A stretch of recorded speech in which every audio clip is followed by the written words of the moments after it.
చెప్పండి బ్రదర్, ఇది ఒకటే మాట్లాడదాం ఇక టాపిక్. మళ్ళీ మీరు మారుస్తే మళ్ళీ మీరే ప్రామిస్ చేయాలి నాకు. లైక్ మోదీకి గ్యారెంటీ మీరు ఇది పబ్లిసైజ్ చేసినాకనే మీరు వేరే అడిగితే అవిటికి ఆన్సర్ ఇస్తా. ఇది ప్రామిస్ చేస్తేనే నేను అది వేరే ఆన్సర్ ఇస్తా. డీలిమిటేషన్ కూడా నా లెక్క ప్రకారం ఉండబోతా ఉంది. పెరుగుతున్నాయి కదా సీట్లు పెరుగుతున్నాయి కదా, అంటే డీలిమిటేషన్ కూడా ఉంటుంది అన్నట్టు.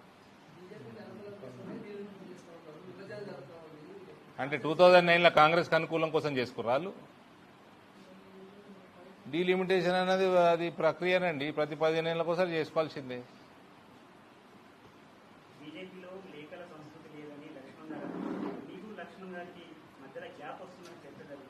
నాకు లక్ష్మణ్కి ఏం గ్యాప్ లేదు, ఎవడు ఏ లేఖలు రాయలేదు, నేను ఎవరితోటి ఏమనలేదు. నేను చిట్ చాటే చేయ. ఫస్ట్ ఆఫ్ ఆల్ నేను చిట్ చాట్ చేసినానే 9 ఏళ్లలో ఎన్నడైనా చిట్ చాట్ చేసిందా? అయినా ఏం రాసిందే, నేనట పార్టీ వ్యతిరేక కలాపాలు. నేను పార్టీ వ్యతిరేక కలాపాలు ఉంటే ఈ స్టేజ్కి ఇంత నిండు ఉంటుందా నిజామాబాద్లో? ఇక నేను పార్టీ వ్యతిరేక కలాపాలు చేస్తే మరి పార్టీకి అనుకూల కలాపాలు ఓటు చేతుడు తెలంగాణ చెప్పండి. అటువంటి కంప్లైంట్ అరవింద్ ధర్మపురి మతిలేనోడే చేయగలుగుతాడు కూడా. నేనంటే బూతులు మాట్లాడాను, ఆర్టిఫిషియల్ ఇంటెలిజెన్స్ పెట్టుకొని మొత్తం స్క్రీనింగ్ అయ్యారు. ఏడైనా బూతులు మాట్లాడినాను. కేసీఆర్ని తిట్టిన రోజులు కూడా నేను బూతు మాట మాట్లాడలేదు. ఇప్పుడేం మాట్లాడతాను?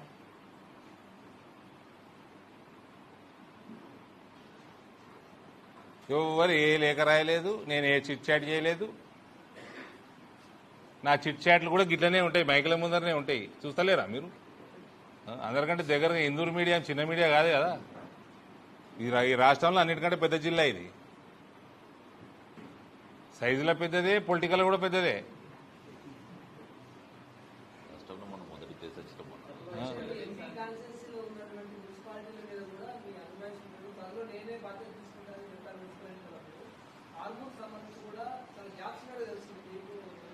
ఇగో నేను చూస్తున్నా, ఓకే ఆర్మూరు రాకేష్ దగ్గరకు పోయి,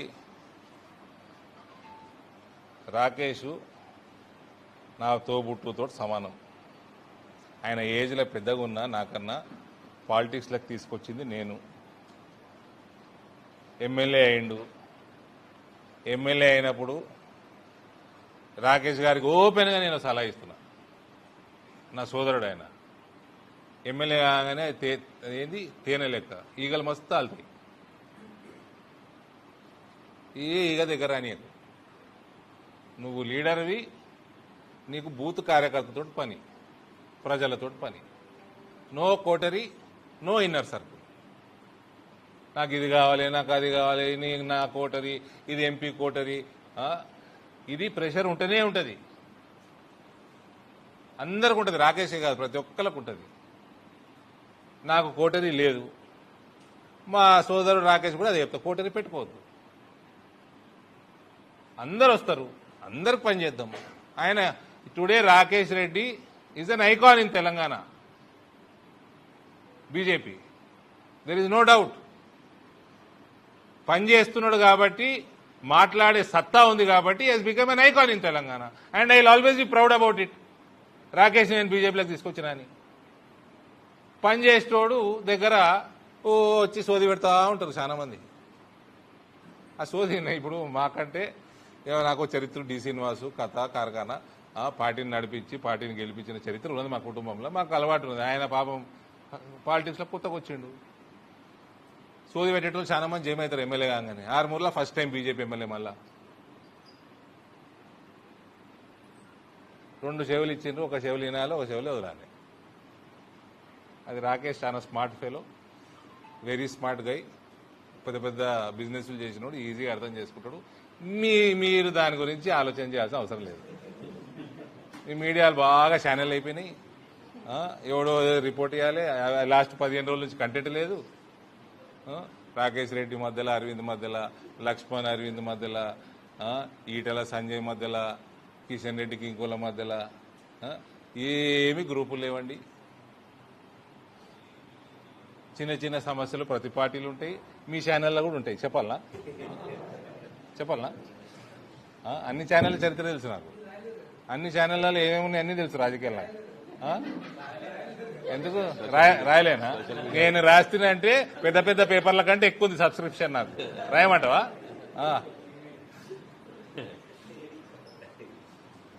Rakesh Reddy is emerging as a very strong and bright leader in Telangana.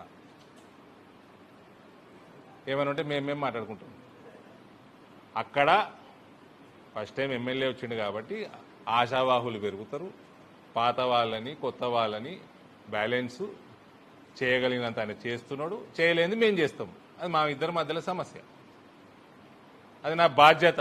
ఆయన కంటే ఎక్కువ బాధ్యత నాది. అది నేను చెప్పింది. ఇప్పుడు కూడా చెప్తున్నా. Armoor is a strong assembly segment for BJP. 2019 poll percentage for BJP was highest. Even in 2024 poll percentage is highest. మా దినేష్ 45,000 మెజారిటీ ఇచ్చినా అంటాడు. 45,000 మెజారిటీ ఇచ్చింది. హైయెస్ట్ మెజారిటీ నిజామాబాద్ రూరల్ ఇచ్చింది. But pole percentage 54% is from Armoor, 52 is from Nizamabad rural. అంత strong సెగ్మెంట్లో ఆశావాహులు ఎక్కుంటారు, పంచాయతీలు ఎక్కుంటాయి. ఆయన తల జుట్టు పీక్కుంటాడు. అంటే ఆయన నా అంత అదృష్టవంతుడు కాదు కదా, నాకు జుట్టు లేదు పీక్కొని. తోడు పీకలేడు కూడా. సో అదేదో వస్తుంది. బ్యాలెన్స్ చేయాల్సిన బాధ్యత మాది, చేసుకుంటాం. మీరు జుట్టు ఎక్కువకూడదు. ఇంకా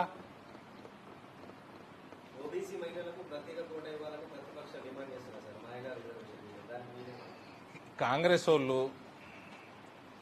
ఎంత నోరు మూసుకొని ఉంటే వాళ్ళకే అంత మంచిది. అందులో తెలంగాణలో మీ లఫంగ చరిత్ర నాకంటే ఎక్కువలకు తెలియదు. మండల్ కమిషన్ కాంగ్రెస్ అనుకూలంగా ఉండేనా? మండల్ కమిషన్ కాంగ్రెస్ వ్యతిరేకంగా ఉండేనా, అనుకూలంగా ఉండేనా? ఏం మాట్లాడతారు వాళ్ళు? చారిత్రకంగా బీసీలని అనగదొక్కాలనుకున్నదే కాంగ్రెస్ పార్టీ. నేను కులాలు మాట్లాడే ఎక్కువ, నోట్లు ఏలు పెడితే మాట్లాడతా. మండల్ కమిషన్ చూడని వాళ్ళు లేరా? యువకులందరూ మీరు చూసి ఉండరు. నేను 9th క్లాస్ ఉంటుంది. లొల్లి లొల్లి దేశం మొత్తం. దానికి ఊళ్ళ కోసం మండల్ కమిషన్ బీసీలకే కదా. దానికి వ్యతిరేకంగా ఉండేనా, అనుకూలంగా ఉండేనా? వీళ్ళు వ్యతిరేకంగా ఉండేనా కాబట్టి గడబడలే ఆ రోజు. ఇలా బీసీలు అని మాట్లాడుతుర్రు. ఎక్కడెక్కడోలో బీసీలు మాట్లాడుతున్నారు. ఇలా ఒక కొత్త పార్టీ వస్తుంది, ఆమె కూడా బీసీ మాట్లాడుతుంది. కాంగ్రెస్ చరిత్రహీనుడు బీసీల గురించి మాట్లాడుతందుకు ఎవరికన్నా అస్సలు హక్కు ఉండదంటే కాంగ్రెస్ పార్టీకి ఉండదు. ఇప్పుడు కొత్త మేడం మాట్లాడుతుంది. పాత మేడమే, కొత్త పార్టీ, కొత్త సబ్జెక్ట్.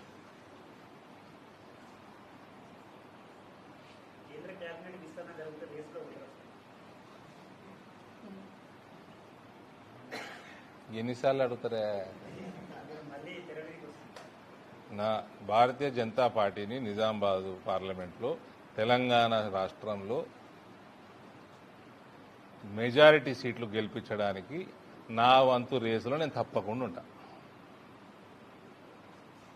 ఆ రేసులో ఫస్ట్ రావాలనే నాకు ఉంటుంది.